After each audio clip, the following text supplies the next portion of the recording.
Bienvenue à l'aéroport de Paris-Beauvais, un magnifique endroit sublime où j'invite tout le monde à y faire un tour.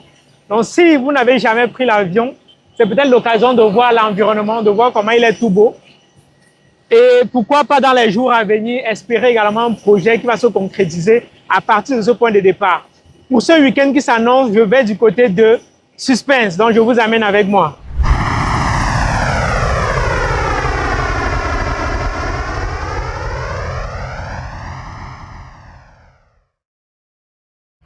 Bienvenue en Italie, bienvenue à Milan.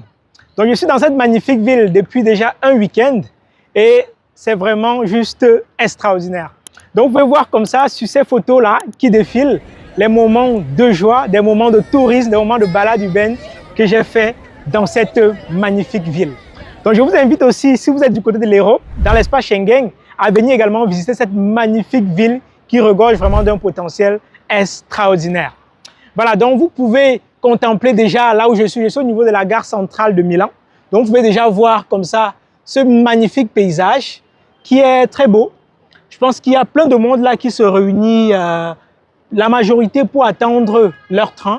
Mais il y a également des activités commerciales ambulantes qui se développent parce qu'il y a beaucoup de personnes également qui profitent du repos qu'il y a au niveau des espaces verts qui sont là juste à cet endroit, à cette magnifique place. Donc tout juste derrière moi là, c'est la gare. C'est là en fait que plusieurs prendront leur train.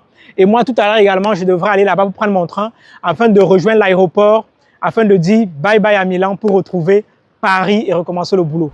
Donc aujourd'hui, j'ai envie de partager avec vous un sujet qui m'est venu à cœur, un sujet très intéressant que j'ai appelé « faire un peu plus d'efforts que les autres ». C'est vraiment cette expression-là qui a guidé toute ma vie. Cette expression qui m'a fait arriver là où j'en suis. Et je pense que je suis, pour beaucoup de personnes, au sommet, mais c'est plutôt le contraire. Je fais plutôt un peu plus d'efforts que les autres. Donc je vous invite vraiment à garder cela en mémoire. Faire un peu plus d'efforts que les autres. Comment est-ce que ça s'explique?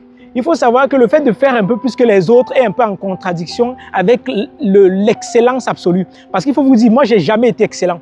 J'ai jamais voulu, même je peux le dire, par essence être excellent. J'ai toujours voulu faire un peu plus d'efforts que les autres. C'est ça en fait qui me drive au quotidien, c'est de me poser la question, est-ce que je fais un peu plus que tel? Est-ce que je fais un peu plus que la moyenne en fait? Donc je ne pointe pas quelqu'un, je ne suis pas vraiment en compétition avec quelqu'un, mais je suis en compétition avec le global, avec la moyenne. Je vais entrer dans les cas un peu concrets pour que vous compreniez un peu ce que j'ai envie de dire. Par exemple, au niveau académique, quand je faisais mes études, que ce soit au lycée ou en cours supérieur, mon défi, c'était de me comparer à la moyenne de la classe et non de me comparer au premier. Donc, il y a d'autres qui disent, cette séquence, ce semestre, il faut que je dépasse le premier, il faut que je dépasse tel. Moi, ce n'était jamais cela.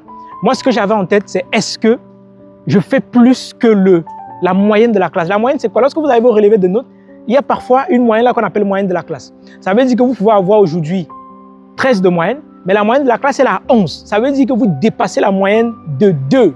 Vous voyez, c'est ça en fait qui m'intéresse, la moyenne de la classe, la moyenne globale. Et moi, j'essaie de me situer un peu plus que cela. Donc, c'est ça, faire un peu plus d'efforts que les autres. Donc, moi, j'ai jamais vraiment voulu être ce premier-là. Pas parce que c'est pas intéressant, c'est pas important. Moi, c'est ma philosophie. Moi, je me suis rendu compte que les premiers ne sont pas forcément ceux-là qui atteignent des sommets exceptionnels, mais c'est ceux-là qui font un peu plus d'efforts que les autres qui atteignent des sommets exceptionnels. Et moi, c'est ma philosophie de vie. Moi, je communique cette philosophie pour que vous puissiez aussi prendre puiser cela pour pouvoir peut-être vous développer plus tard. Parce qu'on se rend compte qu'il y a beaucoup de personnes qui démissionnent, beaucoup de personnes qui se découragent dans leur cursus parce qu'ils n'arrivent pas à être premier de la classe. Ça ne vous sert aujourd'hui, j'ai envie de vous dire, ça ne vous sert à rien d'être premier de la classe. Ça ne vous sert complètement à rien. Le plus important, c'est de faire un peu plus d'efforts que les autres. Alors, côté académique, donc je vais prendre les différents cas pour vous montrer un peu ce que vous pouvez faire pour faire un peu plus d'efforts que les autres. Niveau académique, cherchez à savoir la moyenne de la classe. La moyenne de la classe, c'est combien? Et essayez de faire l'effort pour toujours avoir une moyenne qui est au-dessus de la moyenne de la classe. Vous vous démarquez déjà, c'est sûr. OK? La moyenne en physique, c'est combien?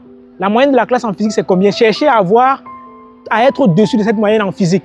Et ça va se répertorier même au niveau des concours, quand vous allez faire les concours pour entrer dans les grandes écoles. Si vous faites un peu plus que la moyenne, vous allez certainement vous démarquer. Parce que le plus important, c'est le fait de se démarquer.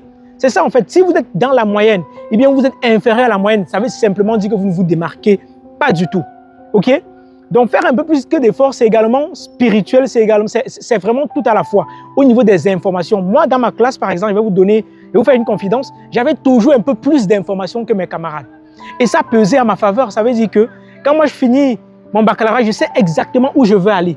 Je sais exactement les concours que je vais faire. Alors que la moyenne de la classe, ils veulent juste passer leur baccalauréat et ils ne savent pas vraiment où ils veulent aller. Et moi, la conclusion, ou alors ce qui émanait directement de ça, c'est que j'ai réussi au moins 4 concours d'entrée dans les grandes écoles après avoir réussi mon baccalauréat. Juste parce que je faisais, en termes d'information, en termes de connaissances, j'essayais d'avoir un peu plus d'informations que les autres. Je connaissais les concours que la majorité de ma classe ne connaissait même pas que ça existait. Parce que je faisais toujours un peu plus que les autres. Et si on quitte le domaine académique et qu'on part maintenant au domaine, non, même on ne quitte même pas le domaine académique, allons plutôt dans le domaine, par exemple, de la recherche et de stage. J'ai vu beaucoup de personnes aujourd'hui me dire, par exemple, je n'arrive pas à trouver un stage, je n'arrive pas à trouver un stage, je n'arrive pas à trouver ceci. Et moi, je leur dis toujours, qu'est-ce que vous faites de plus que les autres candidats? Et ils me répondent jamais vraiment de manière suffisante.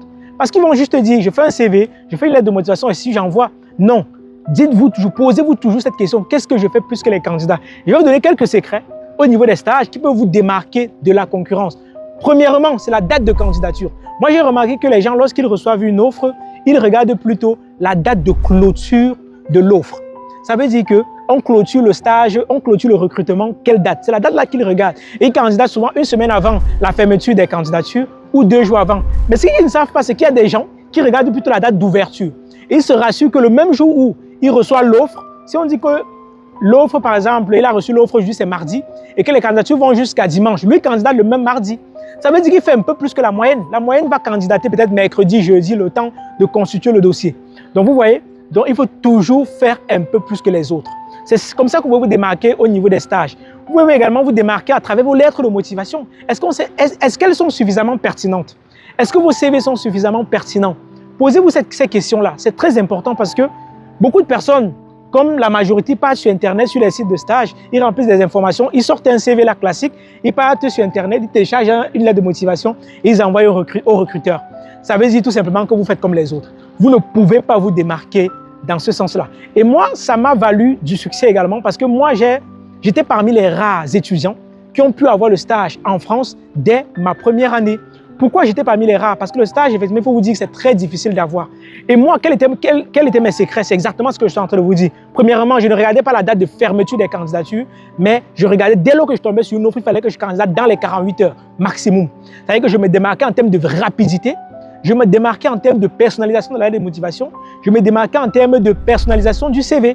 Je me démarquais également en termes de prise de contact avec les recruteurs. Comment est-ce que vous prenez contact avec les recruteurs? Est-ce que vous prenez simplement un modèle classique? Madame, monsieur, j'ai le plaisir de vous faire part de ma candidature pour être recruté au poste de stagiaire tel dans votre entreprise. Merci de trouver 6 juin mon CV et ma lettre de motivation. Au plaisir de vous rencontrer cordialement. Est-ce que c'est comme ça que vous prenez contact avec vos recruteurs? Est-ce que vous ne pouvez pas trouver une manière de personnaliser cette prise de contact pour que ça soit particulier à vous? Moi, je vais vous dire que les miennes étaient en tout cas très personnalisées. Juste pour vous faire comprendre que vous n'avez pas besoin d'être excellent. Et tout ce que je viens vous dire là, ça n'émane pas de l'excellence. Ça émane du fait que je fais juste un peu plus d'efforts que la moyenne. C'est tout ce qu'on vous demande. Ça s'applique également pour la recherche d'alternance. Je vois plusieurs personnes autour de moi et dites-vous qu'aujourd'hui, j'ai coaché beaucoup de personnes aujourd'hui qui ont trouvé leur alternance très facilement. Déjà avec les éléments d'entrée, CV, lettre de motivation. Parce que je leur montre comment est-ce qu'ils peuvent se démarquer sur le CV en faisant un peu plus d'efforts que les autres. Et aujourd'hui, ça porte ses fruits. Dans le monde de la recherche de travail, c'est pareil. Vous recherchez aujourd'hui votre CDI, vous recherchez aujourd'hui votre CDD. Mais qu'est-ce que vous faites d'un peu plus que les autres candidats pour pouvoir décrocher cela alors que les autres ne décrochent pas? Posez-vous ces questions-là.